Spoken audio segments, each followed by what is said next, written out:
I want to play you a couple of cuts here to give you a sense from how left-wing the Twitter employees were.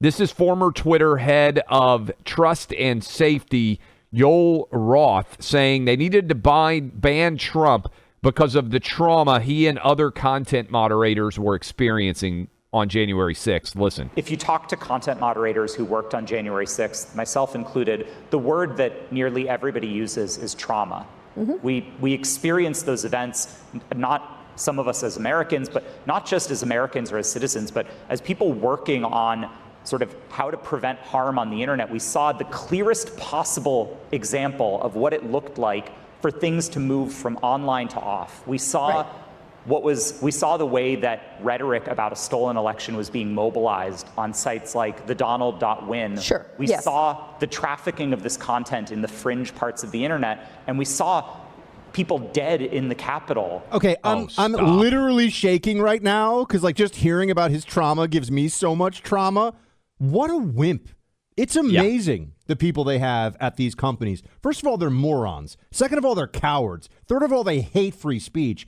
And it's not even true. There were this thing about the only dead person was a protester who was shot by police, an unarmed woman who weighed 120 pounds. It was crazy. How much trauma did they fill for 6 months of riots BLM that were riots? taking place because that they were advocating for BLM?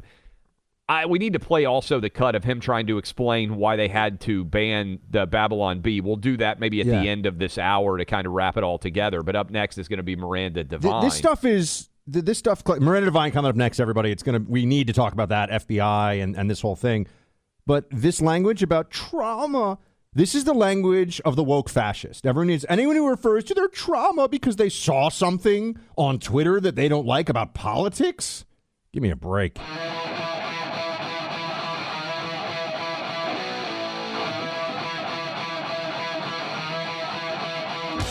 We have spent a great deal of time in the first hour of the program talking about the release of documents from inside of Twitter surrounding the Hunter Biden laptop and the censorship that occurred at Twitter, certainly also at Facebook, at Instagram, all over the place.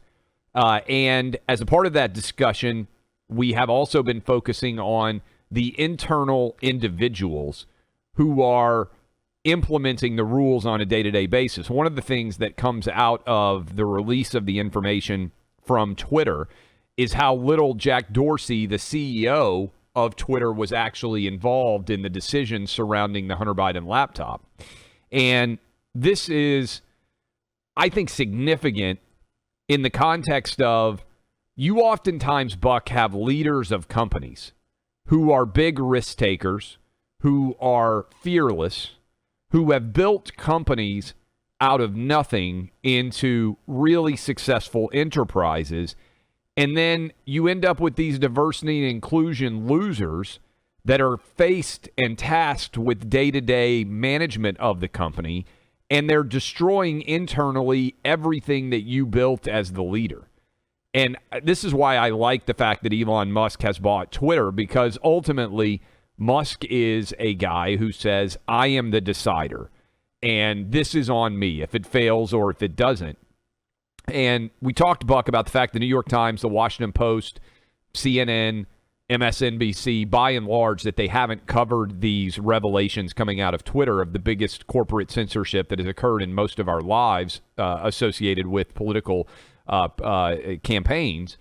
And I look around and I think to myself, how in the world is Jeff Bezos?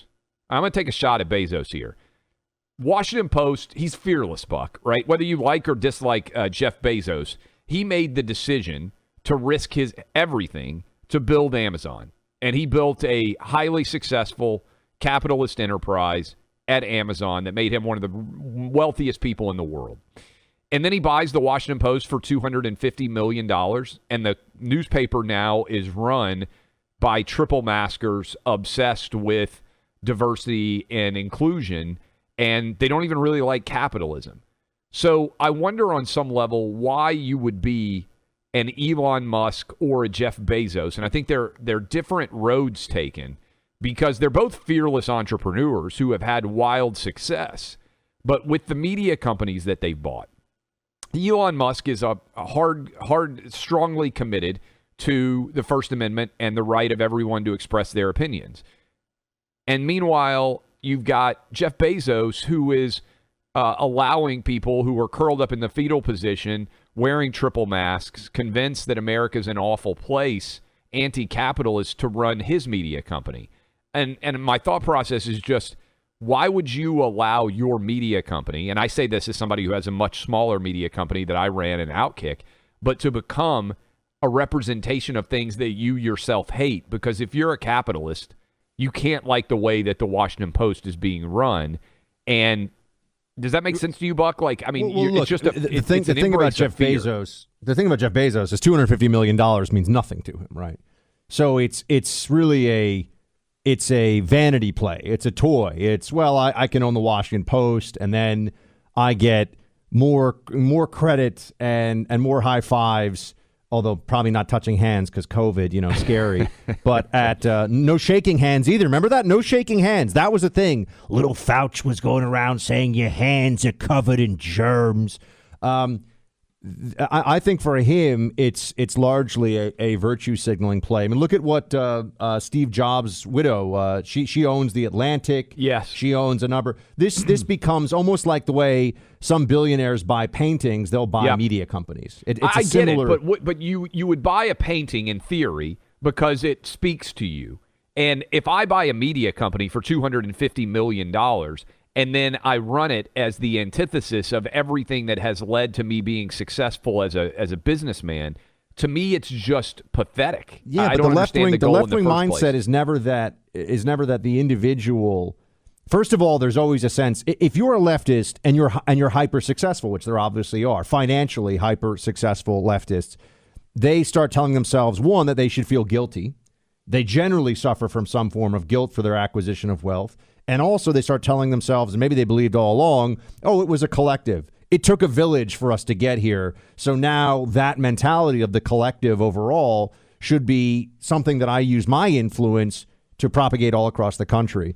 I think that when you're looking at someone like an Elon Musk versus a Jeff Bezos, I think Bezos believes at some level, honestly believes at some level, that what the Washington Post is doing is in a very different way saving the country, because they think that if Republicans have a voice, our democracy will end. I mean, they've convinced themselves of their own hysteria to a point now where absolutism is their only goal. They're not seeking balance. The Democrats seek a one-party state. They seek totalitarian control under the rubric of democratic elections and liberty. They are anti-liberal, as we know. That's why we try not to refer to them as liberals. I'll call them libs as a pejorative, intentionally so.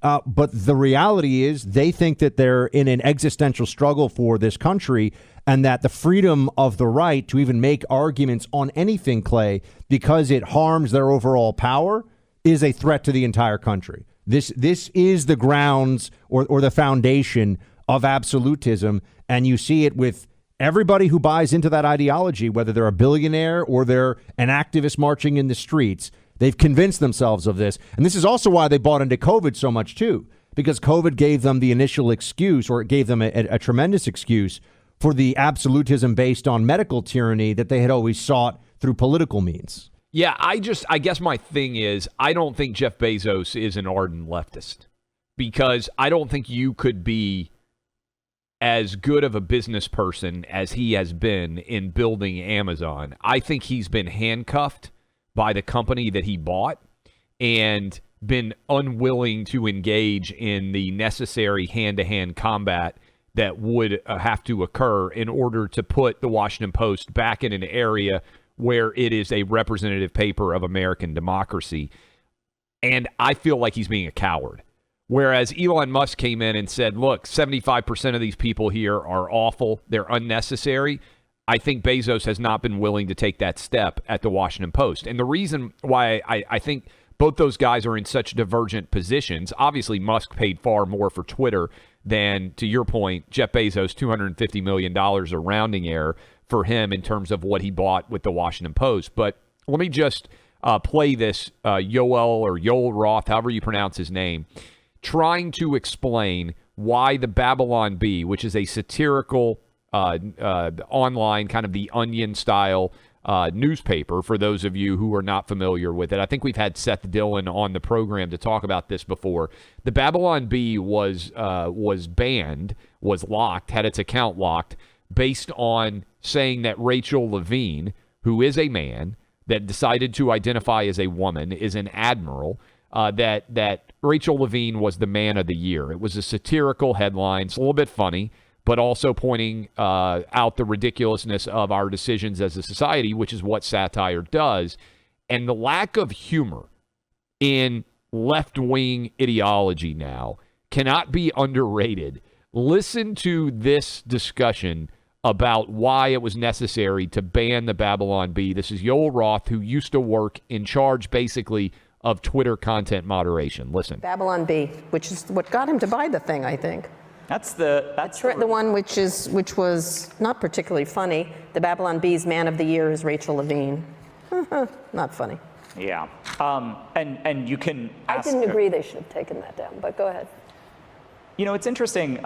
It's interesting to think about what the competing tensions around that are. And I want to start by acknowledging that the targeting and the victimization of the trans community on Twitter is very real, very life-threatening, and extraordinarily serious. We have seen from a number of Twitter accounts, including libs of TikTok notably, that there are orchestrated campaigns that particularly are singling out a group that is already particularly vulnerable within society. And so, yeah, not only is it not funny, but it is dangerous, and it does contribute to an environment that makes people unsafe in the world. So let's start from a premise that it's fucked up. But then, again, let's look at what Twitter's written policies are. Twitter's written policies prohibit misgendering, full stop. And the Babylon Bee, in the name of satire, misgendered Admiral Rachel Levine. Twitter, nominally, but it's still misgendering. Okay. And, you know, there can be a very long and academic discussion of satire and sort of the lines there.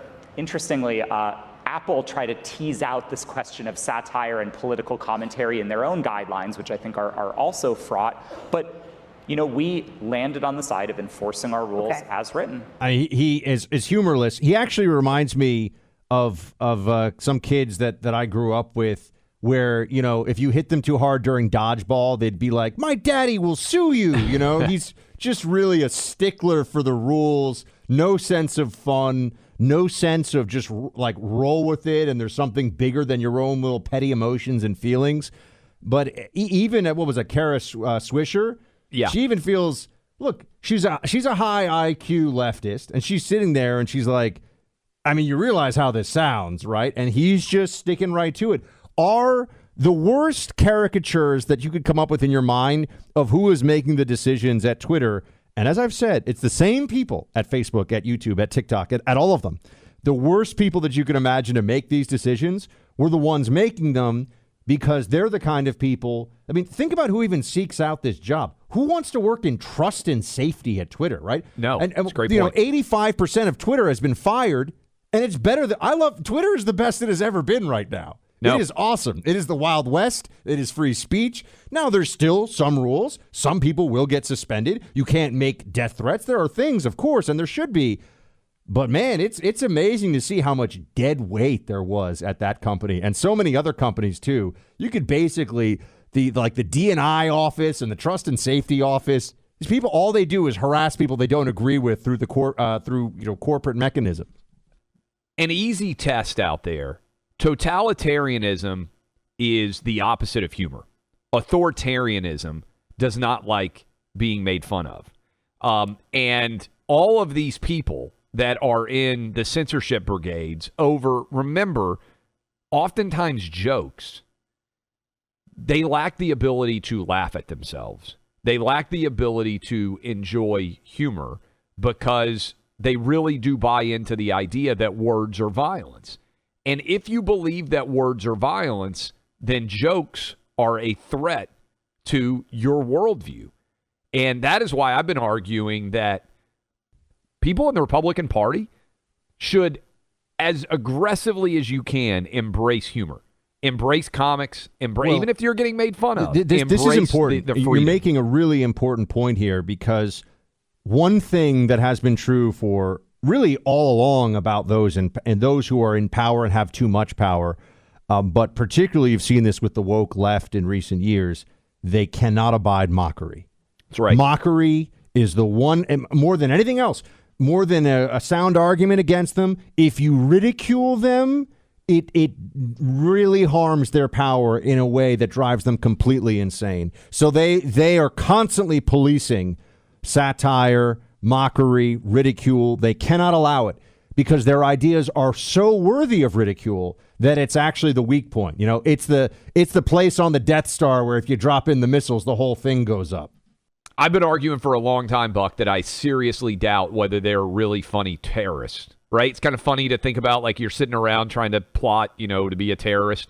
Do they laugh? Does anybody really funny in the terrorist community? Like, is there somebody that everybody be like, oh, that Abdul, he always makes us laugh? My argument would be no, because authoritarianism demands that you lose your sense of humor because you can't abide by satire, mockery, any of it. And that's where the left in this country is. They're all losers like this guy who used to moderate content at Twitter.